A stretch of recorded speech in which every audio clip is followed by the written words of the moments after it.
Well, commercial office landlords like Charter Hall, GPT and Dexus have all reported falling property valuations this year as the companies struggle to secure tenants to fill their towers.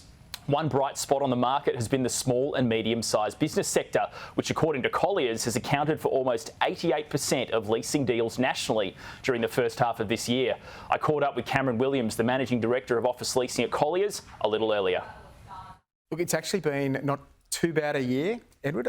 We've actually seen some really decent green shoots occurring. You know, a couple of years ago, we were doing no large transactions, whereas today, we're starting to see bigger tenants back into the market and we've had great activity from the SME market.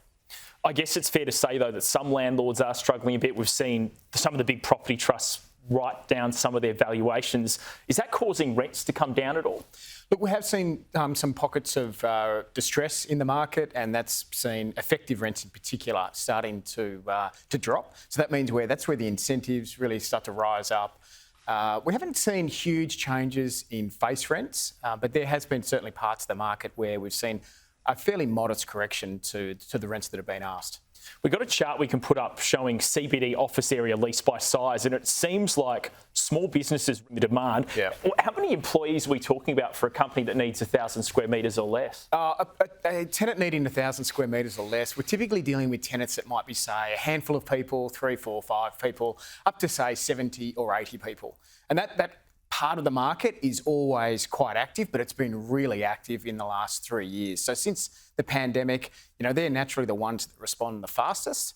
They're the smaller organisations, they're more nimble, they're typically locally owned, locally managed, and they've been out there and they've been really active in the Sydney market and across the country in the last 12 months. What sort of facilities are they demanding? Well, what they're demanding is high quality access to public transport for a start. Once they've got that locked in place, they're looking for buildings that provide great amenity for their people.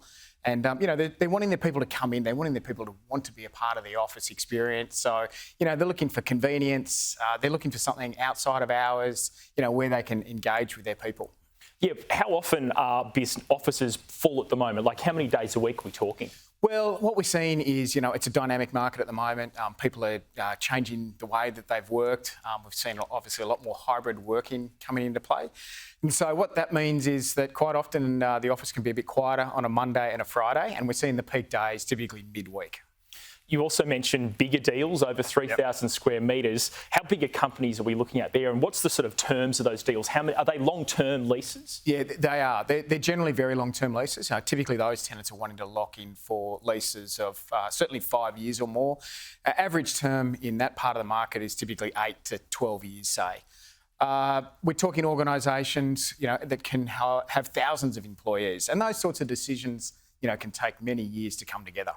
We've got another chart showing the Sydney CBD market. Basically shows in the prime parts of the CBD, rental growth up 11.4% over the past 2 years, whereas prime overall up 5%. But it seems like rents in Sydney are doing pretty well. Rents in Sydney are doing pretty well, particularly in the northeastern part of the Sydney CBD. And a big part of that has been we've seen some fantastic new development in that part of the market.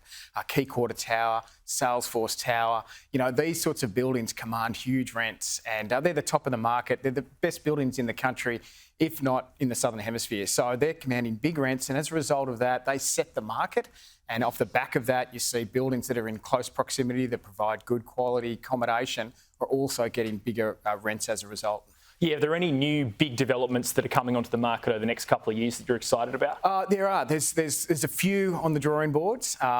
We've got Central Place Sydney down near Central, part of Tech Central. That's an exciting new precinct that's coming live. We've also got Charter Hall have got plans in for the Chifley Square precinct. That's another exciting extension to that. And Mirvac have got plans for 55 Pitt Street. So there's some great potential projects in the wings for the Sydney market. We've got another chart showing Melbourne. You can see prime rents in the CBD down almost 3% in the past 2 years. So what's the difference here between the Sydney market and the Melbourne market? Yeah, look, we are seeing Melbourne being a little bit behind Sydney and Brisbane in terms of their activity levels. That perhaps has got something to do with the longer lockdowns that they experienced in the Melbourne market. I think what it probably has more to do with, though, is the size of the tenants that you find in the Melbourne market. So typically, tenants in the Melbourne market are much larger than they are in both Sydney and Brisbane. So the average tenant in Sydney, for example, is around 600 square metres. It's a much larger number in the Melbourne market. Cameron Williams, Managing Director of Office Leasing at Colliers. Thanks so much for your time today. Thanks very much.